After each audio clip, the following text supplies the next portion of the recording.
मैं Sujit Kumar YouTube channel Radhe Krishna coaching centre में आपको स्वागत करते हैं।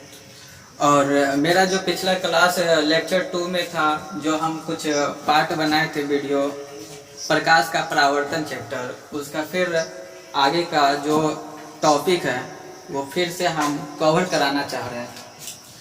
तो चलते हैं इस टॉपिक में आगे क्या है, और प्रकाश का कुछ अंश देखे थे और प्रकाश क्या क्या कर सकता है उसके बारे में समझ रहे थे। अब है कि प्रकाश के गमन के आधार पे, अगर कहा जाए प्रकाश के गमन के आधार पे पदार्थ किस रूप में बांटे, तो हम 3 रूप में बांटते हैं, जिसे कहते हैं पारदर्शी ट्रांसपेरेंट, उसके बाद पारभासी यानी ट्रांसलूसेंट, और अपारदर्शी अपाक्यू, है ना। तो इसमें पारदर्शी होता क्या है? तो पारदर्शी कि जिसमें प्रकाश आसानी से, यानी जो पदार्थ है उसमें प्रकाश आसानी से आर पार कर जाए, उसे हम कहते हैं पारदर्शी पदार्थ। जैसे में हम कह सकते हैं कांच में प्रकाश इस पार से उस पार दिखने लगता है, पानी में, फिर हवा में, ये सभी हमारा पारदर्शी पदार्थ हुआ। दूसरा देखते हैं पारभासी। पारभासी क्या होता है कि वैसा पदार्थ जिसमें प्रकाश जाए लेकिन उसका धुंधलापन प्रकाश एक ओर से दूसरी ओर जा पाए। तो उसको समझते हैं, अगर एग्जाम्पल से तो बेस्ट होगा। तेल लगा कागज, अगर कागज पे तेल लग गया है तो प्रकाश को तरफ हम देखते हैं तो धुंधलापन दिखाई देता है। बैलून हो गया, आंख का पलक बंद करते हैं तो हमें प्रकाश का आभास होता है, यानी धुंधलापन होता है।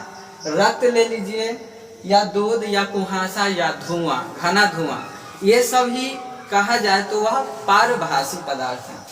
उसके बाद अपारदर्शी की बात करते हैं। तो अपारदर्शी मतलब जिसमें प्रकाश एक ओर से दूसरी ओर, यानी प्रकाश एक ओर से दूसरी ओर ना जा पाए, उसे अपारदर्शी पदार्थ कहते हैं। जैसे में कह सकते हैं लकड़ी, लोहा, पत्थर, बहुत सारे ऐसा चीज है। और ये भी कह सकते हैं कि बोर्ड के मेरे पीछे क्या है, ये भी कह सकते हैं कि बोर्ड कौन सा पदार्थ है, तो अपारदर्शी पदार्थ है। अब आते हैं कि जो हमें टॉपिक पढ़ना था, जो मुद्दा है कि प्रकाश का परावर्तन, यह पहला चैप्टर है हमारा 10th का, और टॉपिक पढ़ना है वह हम चलते हैं। अब है कि प्रकाश का परावर्तन क्या है। यह भी इंपॉर्टेंट क्वेश्चन है, मतलब बहुत इंपॉर्टेंट क्वेश्चन है, अक्सर क्वेश्चन पूछते रहता है। तो प्रकाश का परावर्तन क्या है? प्रकाश के परावर्तन के नियमों को लिखने के लिए कहता है। तो प्रकाश का परावर्तन क्या होता है तो हम समझते हैं। जब प्रकाश की किरणें किसी वस्तु पे टकराती है, जब प्रकाश की किरणें किसी वस्तु पे टकराती है, तो टकराने के बाद उसी माध्यम में वापस लौटने की घटना को ही प्रकाश का परावर्तन कहते हैं। अगर कहा जाए कि इनका नियम लिखने के लिए कहेगा कि प्रकाश के परावर्तन के नियमों को लिखे, तो क्या कहेंगे? प्रकाश के परावर्तन होने के लिए जिन नियमों का पालन किया जाता है उसी को हम कहते हैं प्रकाश का परावर्तन के नियम, है ना। तो प्रकाश के परावर्तन के कितने नियम होंगे और नियम क्या क्या है? तो प्रकाश के परावर्तन के 2 नियम है, वह आगे हम टॉपिक में देख रहे हैं। अब देखते हैं कि परावर्तन के 2 नियम होते हैं। तो 2 नियम में अगर पिक्चर के साथ न समझे तो वह हमारा समझ में नहीं आएगा हमें, है ना। तो समझते हैं कि पिक्चर में क्या होता है, कि नियम कैसे पालन करता है। तो पहले यह देखते हैं कि ये भी कोई दर्पण है और जिस पे कोई आपतित किरण है, यह किरण दिख रहा है, वह आपतित किरण है, और यहाँ पर एक बिंदु है O, जिसे हम कहते हैं आपतन बिंदु, यानी आपतित किरण, और एक यहाँ से परावर्तित किरण हो रहा है। तो आपतित किरण यहाँ पे है, परावर्तित किरण यह है, और एक अभिलंब इसके बीच में खींच लेते हैं और देखते हैं कि आपतित किरण और अभिलंब के बीच एक कोण बना है, जिसे हम कहते हैं आपतन कोण I, और एक देखते हैं परावर्तित किरण और अभिलंब के बीच कोण बना है वह परावर्तन कोण R। यहाँ जगह न रहने के कारण हम इधर लिख दिए, है ना। तो आप समझ लीजिएगा कि यह चित्र अगर समझ गए तो हमें आसानी होता है नियम को समझने के लिए। तो अब यहाँ से हम चलते हैं कि परावर्तन के दो नियम होते हैं, और यह अक्सर क्वेश्चन VVI है, यानी यहाँ पर हम मार दिए VVI। और यह परावर्तन के दो नियम होते हैं, आपतित किरण, परावर्तित किरण और आपतन बिंदु पर खींचा गया अभिलंब। आपतित किरण, परावर्तित किरण और आपतन बिंदु पर खींचा गया अभिलंब तीनों एक ही समतल में होता है। और दूसरा नियम क्या है कि आपतन कोण, ये वाला कोण, आपतन कोण और परावर्तन कोण का बराबर होता है, यानी आपतन कोण परावर्तन कोण के बराबर होता है। यह दोनों कोण जितना एंगल से यह बनाएगा उतना ही एंगल यह बनाएगा, ठीक है। तो इसमें समझने में कोई कठिनाई नहीं हुआ होगा।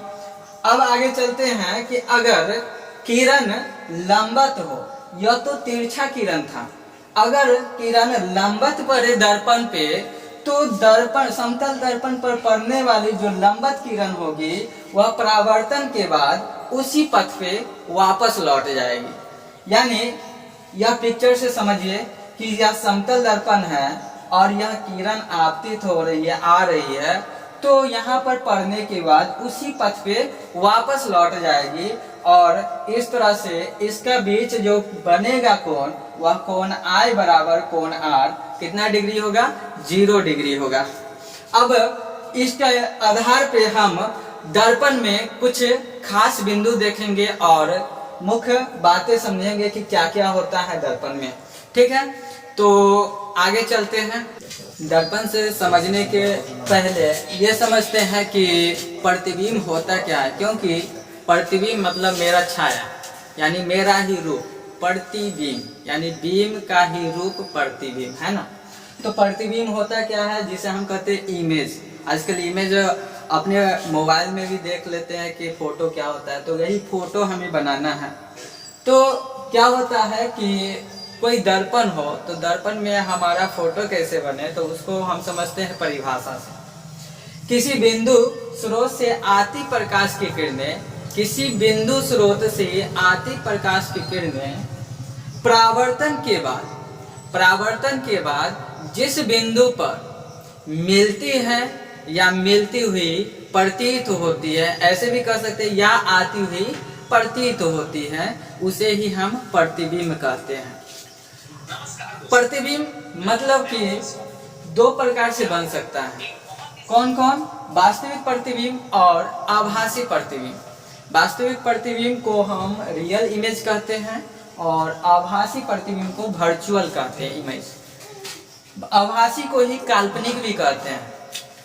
अब ध्यान देते हैं कि वास्तविक होता क्या है। जो हमारा फोटो बनता है या फोटो देख पाते हैं, हमारे रेटिना पर भी बनता है आपके, तो हम किसी फोटो को देखते हैं तो वो हमारा वास्तविक होता है। तो वास्तविक कहते किसको है, तो किसी बिंदु स्रोत से, जहां से भी मिले, जिस वस्तु से निकलता है प्रकाश, उसी को हम कहेंगे बिंदु स्रोत। तो जिस बिंदु स्रोत से प्रकाश की किरणें आती है और परावर्तन के बाद जिस बिंदु में वास्तव में मिलती है, क्या है यहाँ? वास्तव, यानी वास्तव में मिलती है, उसी को हम कहते हैं वास्तविक प्रतिबिंब। और बहुत ही इंपॉर्टेंट ऑब्जेक्टिव में पूछा जाता है कि कौन से प्रतिबिंब को पर्दे पर प्राप्त किया जा सकता है, तो हम कहेंगे वास्तविक प्रतिबिंब को पर्दे पर प्राप्त कर सकते हैं। और यह जो है वस्तु के हमेशा उल्टा बनाता है, यह सीधा है और यह वस्तु की अपेक्षा हमेशा उल्टा बनाता है प्रतिबिंब। अगला है आभासी या काल्पनिक प्रतिबिंब।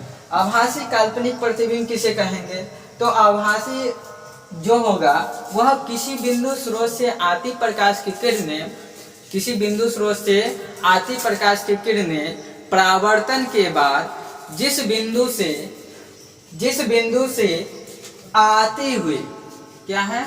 आती हुई प्रतीत होती है। इसमें क्या हो रहा है? प्रतीत हो रहा है, आती हुई प्रतीत हो रहा है, यहाँ प्रतीत हो रहा है, उसी को कहेंगे आभासी प्रतिबिंब और उसी को कहेंगे काल्पनिक प्रतिबिंब। और इसे हम पर्दे पर प्राप्त नहीं कर सकते। या बार बार क्वेश्चन में आता है कि कौन से प्रतिबिंब को हम पर्दे पर प्राप्त नहीं कर सकते हैं, तो आभासी प्रतिबिंब को पर्दे पर प्राप्त नहीं कर सकते हैं। और यह जो है वस्तु के अपेक्षा हमेशा सीधा प्रतिबिंब बनाता है और इसे टूटी हुई रेखा में भी हम दर्शाते हैं। अब चलते हैं, टूटी हुई रेखा में दर्शाते हैं आभासी प्रतिबिंब को, तो यह समझते हैं कि तो आप अगर डिफिनीशन लिखना चाहेंगे तो इसको डिफिनीशन आराम से नोटबुक में लिख सकते हैं, इसको स्टॉप करके, और या तो स्क्रीनशॉट लेकर। अगर दिख रहा होगा तो आप अपनी कॉपी यानी नोटबुक बना लीजिए अच्छे से और इसको बहुत अच्छे से लिखिए और इसको वीडियो को फिर देखिए कि क्या हम समझाए हैं। अगर पिछला वीडियो आपको ये वीडियो समझ में ना आए तो इसका पिछले वाला वीडियो देखिए, उससे और ज़्यादा फायदा मिलेगा, जो हमारे डिस्क्रिप्शन बॉक्स में दिया हुआ है लिंक। और अंत में अगर आपके साथी भी पढ़ना चाहता है कि हमें 10th का फिजिक्स कमजोर है या प्रावर्तन हमारा कमजोर है, तो उसको क्या करना है, इस लिंक को शेयर कर देना है, जिससे कि उसको भी फायदा हो और वो भी अच्छा से पढ़ पाए। और अंत में अगर सब्सक्राइब न किए हो तो सब्सक्राइब भी कीजिएगा और लाइक भी जरूर कीजिएगा, क्योंकि लाइक अगर कीजिएगा तो हमारा क्या एनर्जी होगा, इससे दोगुना एनर्जी आप देंगे आपको, है ना।